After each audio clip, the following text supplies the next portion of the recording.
ஒரு காரியத்த தொடங்கிட்டு, "ஐயய்யோ! இத எப்படிடா செய்ய போறோம்?" அப்படின்னு சில நேரம் நம்ம யோசிப்போம். ஆனா, அதுக்கு உதவி செய்றதுக்கு நெறைய பேர் வருவாங்க. அது நல்ல நோக்கமா இருந்தா.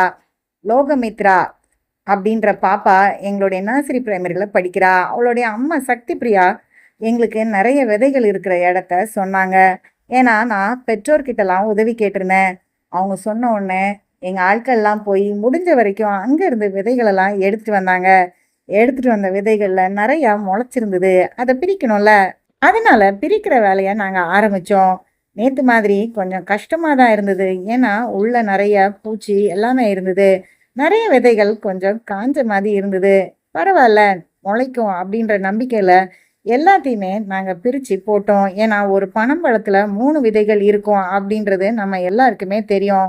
பிள்ளைங்கள அதிகமா நான் உதவிக்கு கூப்பிடல. ஏன்னா, பிள்ளைங்க எல்லாமே வெள்ள நிறத்துல இன்னைக்கு யூனிஃபார்ம் போட்டிருந்தாங்க.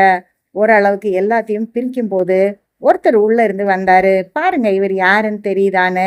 சரி, சரி அவர் வாழ்ந்த இடத்த தொந்தரவு பண்ணா இப்படிதானே பண்ணுவாரு அப்டின்ட்டு அவர ஓரம் தள்ளிட்டு, புதுசா இருந்த விதைகள மட்டும் அதிகமா வெயில்ல போட்டுட்டு, மற்ற விதைகள பக்குவமா கட்டி வச்சிருக்கோம். ஒரு நாள் கண்டிப்பா விதைப்போம். மொத்தமா 790 விதைகள்.